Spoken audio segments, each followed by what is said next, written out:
Olá, boa tarde, alunos do segundo ano do ensino médio. Estamos hoje no nosso último encontro, não é? Semana que vem, na terça-feira, apenas na terça-feira, os professores da terça-feira irão fazer revisão para a prova, certo? Para a prova não, para o caderno de atividades que corresponde à prova da quarta unidade. Mas para a gente não perder muito tempo, vamos continuar o assunto de reino plantae, que a gente começou a aula semana passada, e hoje a gente vai falar sobre algumas particularidades dos vegetais. Vamos falar primeiro sobre o sistema de transporte. No nosso corpo, como é que o sangue circula? Através de vasos, né? Lembra que eu falei isso na fisiologia? Então hoje a gente vai ver fisiologia vegetal. A gente vai ver como é que se transporta de substância dentro de um vegetal. Como é que se chama esses vasos? A gente é artérias, né, e veias. Já nas plantas não. É vasos lenhosos e vasos liberianos. Qual é a função dos vasos lenhosos? Os vasos lenhosos são vasos que vão irrigar uma planta da raiz para o caule e pegar as ramificações desse caule, certo? Então, eles vão ramificar de baixo para cima. Vasos lenhosos. Vasos liberianos é o contrário, é de cima para baixo, certo? Vaso liberiano. E o que transporta os vasos lenhosos?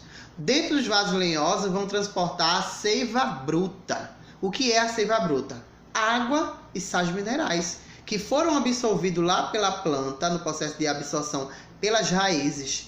E essas água e sais minerais que foram absorvidos pelas raízes vão entrar pelo corpo da planta e vai ser fundamental para a realização da fotossíntese. E os vasos liberianos vai transportar o quê? Já que os vasos lenhosos transportam o quê? Transporta a seiva bruta. Os vasos liberianos vão transportar a seiva elaborada, certo? É justamente o que é fundamental para a planta se nutrir e fazer a sua fotossíntese, a seiva elaborada. Então, só recapitulando, vasos lenhosos transportam sentido contra a gravidade, né?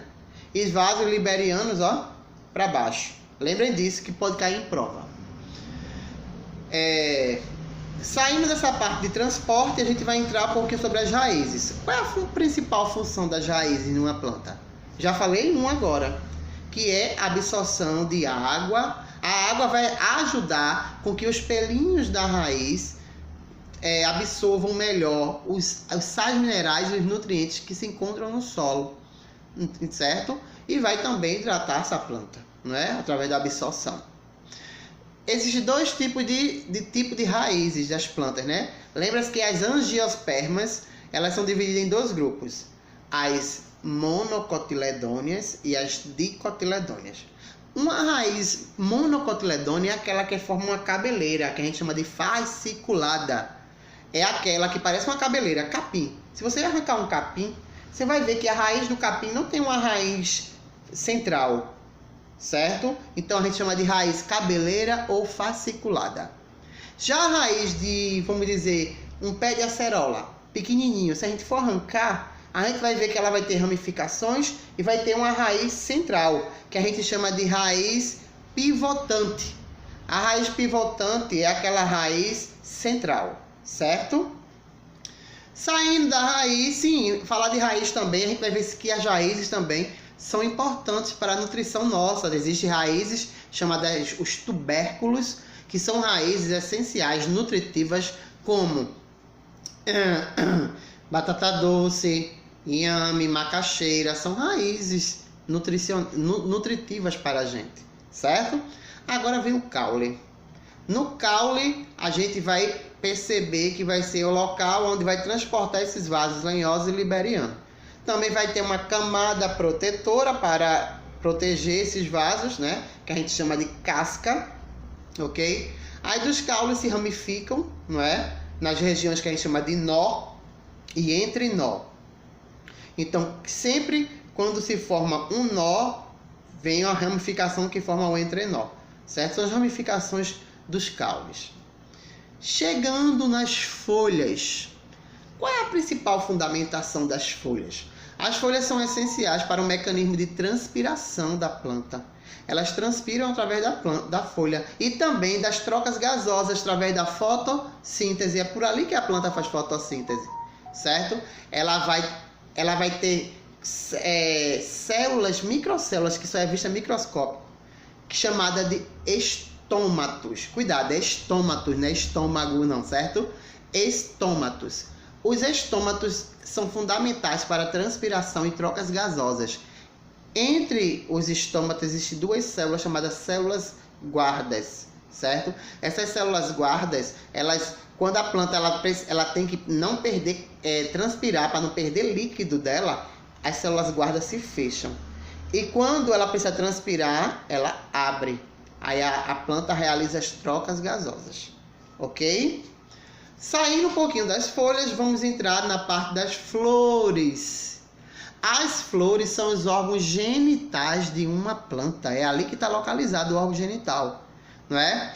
Que a parte masculina é chamada de androceu e a parte feminina é formada de gineceu. Bora falar primeiro da parte masculina. O androceu é formado por estigmas. São filamentos, certo? Aonde existe o filete e a região da antera, aonde ficam os pólens. O que é que vai estar contido no pólen? As células que a gente pode chamar de espermatozoides da planta. É o pólen que vai fecundar na região central da flor, que a gente chama de estigma. Aí vai autofecundar essa flor para dentro da região mais profunda da flor encontrar o óvulo e o ovário. E ali desenvolver o que a gente chama de fruto, certo? A região feminina, que é o gineceu, é formada por estigma e o estilete. Tudo isso eu vou deixar bem no desenho, bem bonitinho, para vocês dar uma lidinha, dar uma conferida, certo? E aí vem o fruto. O fruto, existem frutos carnosos e os frutos, sim, outro detalhe para a gente não esquecer.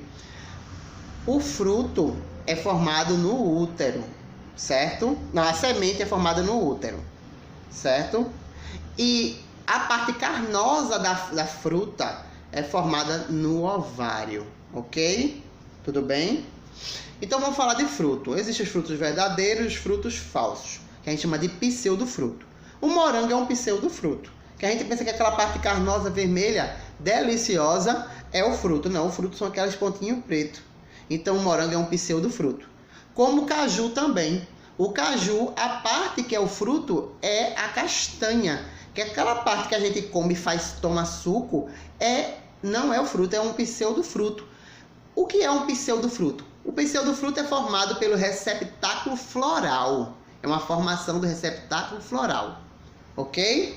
Então, caju, banana, morango são pseudofrutos, certo? E vamos falar dos verdadeiros frutos. Existem 3 tipos, não é? Existe o fruto drupa. O que é um fruto drupa? Drupa é aquele fruto que é formado por uma única semente. Exemplo? Bora lá? O que seria um fruto drupa? Drupa. Abacate. Abacate é um fruto drupa, certo? E o que seria um fruto baga? Baga é o nome, bagaço. Então vocês vão lembrar da laranja, né? A laranja tem várias sementes. Então é um fruto baga. Fruto drupa, uma semente. É aquela fruta que só tem apenas uma semente. Ou seja, um embrião, né? Que o embrião é a semente. É a futura plantinha. E o fruto baga é aquela que tem várias sementes. E também existe outra categoria de fruto, o fruto seco, que é aquele fruto que não tem a parte carnosa, a parte comestível. É o fruto seco, ok? Então, quem são os frutos secos? Bora lá. A castanha é um fruto seco. O amendoim é um fruto seco, certo? Noz é um fruto seco, ok? Para a gente lembrar o que existe frutos carnosos e frutos secos também, tá bom? E só para finalizar, que as plantas também se movimentam, elas realizam movimento de acordo com a orientação. Existe plantas que se movimentam através da luz do sol, que a gente chama de fototropismo. Vem de fóton, vem de luz.